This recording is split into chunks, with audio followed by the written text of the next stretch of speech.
Hello students. आज हम बात करते हैं जून 14 के बारे में। जून 14 को क्या मनाया जाता है? वर्ल्ड ब्लड डोनर डे, विश्व रक्तदाता दिवस 2020। तो देखिए, विश्व रक्तदाता दिवस पूरे विश्व में बहुत सारे देशों में लोगों के द्वारा 14 जून को मनाया जा रहा है, जो कि रविवार को मनाया गया। विश्व रक्तदान दिवस का इतिहास। विश्व रक्तदान दिवस प्रत्येक 14 जून को पूरे विश्व में बहुत सारे देशों में लोगों के द्वारा मनाया जा रहा है। इसे विश्व रक्तदाता दिवस भी कहा जाता है। इसे हर वर्ष 14 जून 1868 में पैदा हुए थे। कौन? नोबेल पुरस्कार विजेता कार्ल लैंडस्टीनर। उनके जन्मदिन के अवसर पर 14 जून को ये मनाया जाता है।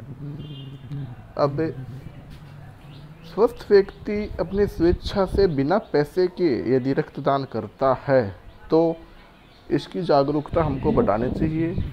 विभिन्न प्रकार की दुर्घटनाओं में ये काम आता है। अब विश्व रक्तदान दिवस मनाने की शुरुआत कब से हुई? तो देखिए, वर्ष 2004 में जो WHO है, उसकी अंतर्राष्ट्रीय रेड क्रॉस संघ तथा सेंट क्रिसेंट समाज के द्वारा 14 जून को वार्षिक तौर पर इसको मनाने की शुरुआत की गई। और ये जो WHO है उसने 14 जून को दुनिया भर में इसको मनाया जाता है। इसका उद्देश्य क्या है? रक्तदान की कमी को पूरा करना। अब देखिए, 2020 का जो रक्तदान दिवस है उसकी थीम क्या है? तो जो कार्ल लैंडस्टीनर है, उसकी जो जन्म दिवस है उसको 14 जून के रूप में जो रक्तदाता दिवस है उसको मनाया जाता है। 2004 में रक्त की कमी को पूरा करने के लिए, लोगों को रक्तदान के लिए प्रोत्साहित करने के लिए इसको मनाया जाता है। इस दिन ब्लड डोनर्स रक्तदान करते हैं ताकि दुर्घटना पीड़ितों की जान बचाई जा सके और किसी भी सर्जरी के टाइम पे उनको ब्लड दिया जा सके। अब देखिए, विश्व रक्तदाता दिवस 2020 की थीम ये थी कि सुरक्षित रक्त बचाए जीवन। थीम क्या थी? सुरक्षित रक्त बचाए जीवन, सेफ ब्लड सेव्स लाइफ। और इस बार का ये स्लोगन है, रक्त दें और दुनिया को एक सेहतमंद जगह बनाएं। Give blood and make the world A healthier place. चलिए अब इसके इतिहास के बारे में जानते हैं। तो पहला विश्व रक्तदाता दिवस 2004 में मनाया गया, जिसे 2005 में 58वें विश्व स्वास्थ्य जो सभा है के द्वारा वार्षिक वैश्विक आयोजन के रूप में नामित किया गया। विश्व रक्तदाता दिवस 14 जून को इसलिए मनाया जाता है क्योंकि इस दिन कार्ल लैंडस्टीनर का जन्म दिवस था। अब बात करते हैं कार्ल लैंडस्टीनर कौन थे। तो 14 जून को ऑस्ट्रेलिया के जो बायोलॉजिस्ट चिकित्सक कार्ल लैंडस्टीनर का जन्मदिन है, जिसे आधुनिक ब्लड ट्रांसफ्यूजन का संस्थापक माना जाता है। तो मतलब सबसे पहले जो ब्लड ट्रांसफ्यूजन है उसको जन्म किसने दिया? जो कार्ल लैंडस्टीनर है उन्होंने दिया। और 1901 में उन्होंने एबीओ ब्लड ग्रुप के रूप में खोज की, जिससे कि जो ब्लड ग्रुप की जो मॉडर्न टेक्नोलॉजी है वो डेवलप हो सकी। फिर 1937 में अलेक्जेंडर वीनर के साथ उन्होंने मिलकर रिसर्च फैक्टर नाम की पहचान की, जिससे कि ब्लड डोनेशन करने में बहुत ही ज़्यादा हेल्प मिली। अब ये ब्लड ट्रांसफ्यूजन होता क्या है उसके बारे में देखते हैं थोड़ा। एक व्यक्ति से रक्त या रक्त के घटकों को दूसरे व्यक्ति में स्थानांतरित करना ब्लड ट्रांसफ्यूजन करना है। आम भाषा में यदि बोले तो खून चढ़ाना, खून देना, खून का आदान प्रदान करना क्या कहलाता है? ब्लड ट्रांसफ्यूजन कहलाता है। कब किया जाता है ये? कभी दुर्घटना के समय, या फिर ब्लड की आपूर्ति यदि कम हो तो एक पतली सुई के जरिए खून को चढ़ाया जाता है। विश्व रक्तदाता दिवस का महत्व क्या है? तो इसका महत्व ये है कि लोगों को हम प्रोत्साहित करें रक्तदान करने के लिए। जिन्होंने अभी तक रक्तदान नहीं किया है उनको हमको प्रोत्साहित करना चाहिए कि ज़्यादा से ज़्यादा रक्तदान करें, जिससे कि अपने जो भाई बहन हैं उनको कभी रक्त की ज़रूरत पड़ती है तो उनको रक्त दिया जा सके। उसके बाद में रक्तदान कौन कर सकता है, इसके बारे में हम जान पाते हैं।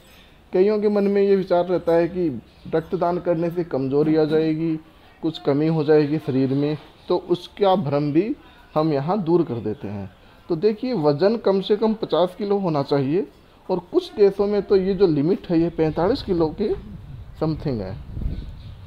ब्लड डोनेट कौन कर सकता है? जिसको HIV, हेपेटाइटिस बी या सी जैसे रोग नहीं हुए हों। यदि आपको सर्दी, फ्लू, गले में खराश, पेट में कीड़े या अन्य कोई संक्रमण है तो भी आप ब्लड डोनेट मत करें। रक्तदान करने के लिए न्यूनतम जो हीमोग्लोबिन स्तर है उसको भी पूरा करना आवश्यक है, जो समथिंग 12 या 13 पॉइंट के समथिंग होता है।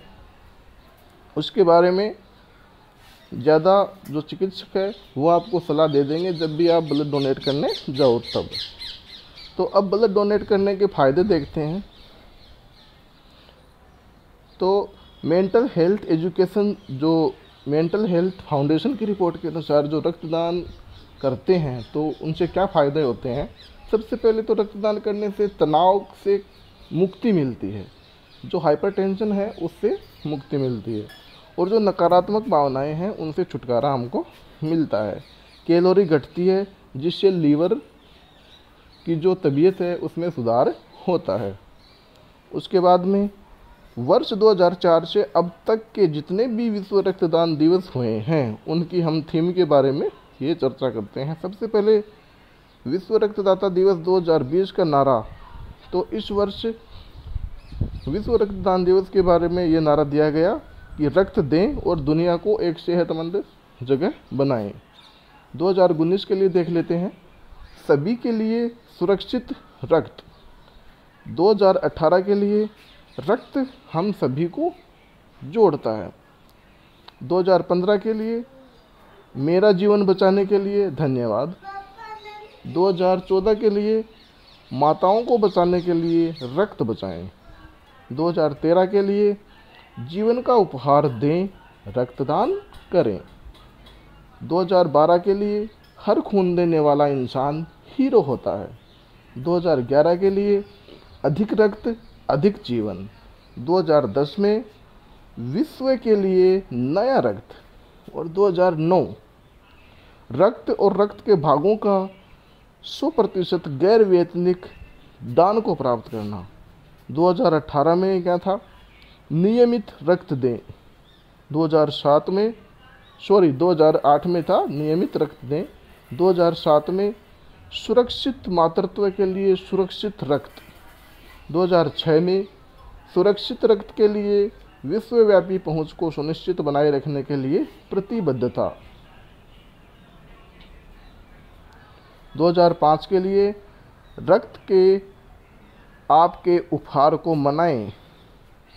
और अंत में 2004 में रक्त जीवन बचाता है, मेरे साथ रक्त बचाने की शुरुआत करें। चलिए, तो ये हो गए सारे के सारे जो दिवस हैं उनमें कौन कौन सी थीम दी गई वो सारी। तो अब हम ये देख लेते हैं दोबारा से कि किन को ब्लड डोनेट नहीं करना चाहिए। पहले मैंने आपको बता दिया कि HIV, हेपेटाइटिस यदि है अपने शरीर में तो उनको ब्लड डोनेट नहीं करना चाहिए। और यदि हाल ही में आपने कोई टैटू गुदवाया है तो भी आपको ब्लड डोनेट नहीं करना चाहिए। यदि आपको किसी रक्त के थक्के संबंधी विकार हैं तो भी आपको डोनेशन नहीं करना चाहिए। यदि आपने पिछले 6 से 12 महीने में दिल का दौरा पड़ा है, यदि हार्ट की कोई भी समस्या हुई है तो आपको ब्लड डोनेट नहीं करना चाहिए। प्रेगनेंसी के दौरान ब्लड डोनेट न करें।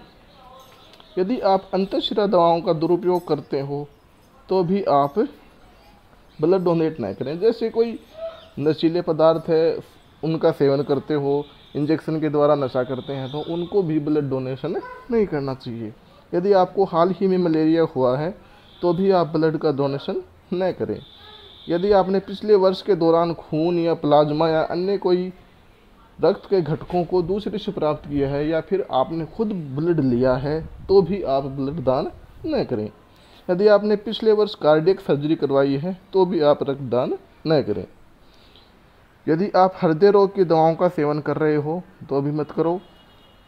यदि आपने हाल ही में गर्भपात करवाया है तो भी आप रक्तदान न करें। यदि आपने कैंसर के उपचार हेतु कीमोथेरेपी या कोई रेडिएशन थेरेपी ली है तो उसके लिए भी आपको ब्लड डोनेशन नहीं करना है। यदि आप मध्यम या गंभीर तरह की रक्त अल्पता मतलब किसी भी एनीमिया से यदि आप ग्रसित हो तो आप ब्लड का दान न करें। चलिए ये बात हो गई कि किसको ब्लड दान करना चाहिए। अब रक्तदान से पहले कौन कौन सी सावधानियां रखना चाहिए उनके बारे में कुछ चर्चा कर लेते हैं। तो अधिक से अधिक मात्रा में गर्म पानी या तरल पदार्थों का हमको सेवन करना चाहिए। उसके बाद में कैफीन युक्त पेय पदार्थों के सेवन से बचें, जैसे कॉफ़ी है, चाय है। यदि आपने ब्लड डोनेट किया है तो चाय न लें। किसी भी तरह की प्रक्रियाओं के जोखिम को कम करने के लिए अच्छी तरीके से खाएं। यदि आपको आयरन से भरपूर खाद्य पदार्थों को सेवन करने की सलाह दी जाती है ताकि आपकी जो ब्लड की डिफिशियंसी है वो कंप्लीट हो सके। उसके बाद में रक्तदान के संबंध में जो मेडिकल साइंस है वो क्या कहती है वो देख लेते हैं। तो आमजन को ये पता होना चाहिए कि मनुष्य के शरीर में रक्त बनने की प्रक्रिया हमेशा से चलती है और रक्तदान से कोई भी नुकसान नहीं होता, बल्कि यह तो बहुत ही कल्याणकारी कार्य है। जब भी अवसर मिले संपन्न करना ही चाहिए। रक्तदान के संबंध में चिकित्सा विज्ञान कहता है कि कोई भी स्वस्थ व्यक्ति जिसकी उम्र 16 से 60 साल के बीच में हो, वजन 45 किलोग्राम हो, तो वो रक्तदान कर सकता है। दोबारा यदि आपको हेपेटाइटिस है, HIV है, ये बीमारियां न हो तो भी वो रक्तदान कर सकता है। एक बार में अपन 350 ml का रक्तदान कर सकते हैं, जिसको हम 1 यूनिट कहते हैं। और जो ये 1 यूनिट है वो अपने जो बॉडी है वो पूरे के पूरे 24 घंटे में इसको कवर कर लेती है। मतलब हमने जितना खून दिया है वो अगले 24 घंटों में हम दोबारा से प्राप्त कर लेते हैं। तो रक्त की ऐसी संरचना कि उसमें समाहित लाल रंग कणिकाएं 3 माह मतलब 120 दिन में अपने आप ही मर जाते हैं। जो RBC पाई जाती है ब्लड में वो 3 माह में ख़त्म हो जाती है। उनका जीवन काल 120 दिन होता है। इसलिए वैसे भी ब्लड है वो अपने शरीर में बेकार चला जाता है, इसलिए अपन को रक्तदान करना जरूरी हो जाता है। लिहाजा प्रत्येक स्वस्थ व्यक्ति 3 माह में एक बार रक्तदान कर सकता है। जानकारों के मुताबिक आधा लीटर रक्त 3 लोगों की जान बचा सकता है। तो मित्रों ये थी ब्लड डोनेशन के बारे में जानकारी। मिलते हैं अगले वीडियो के साथ, तब तक के लिए गुड बाय, टेक केयर।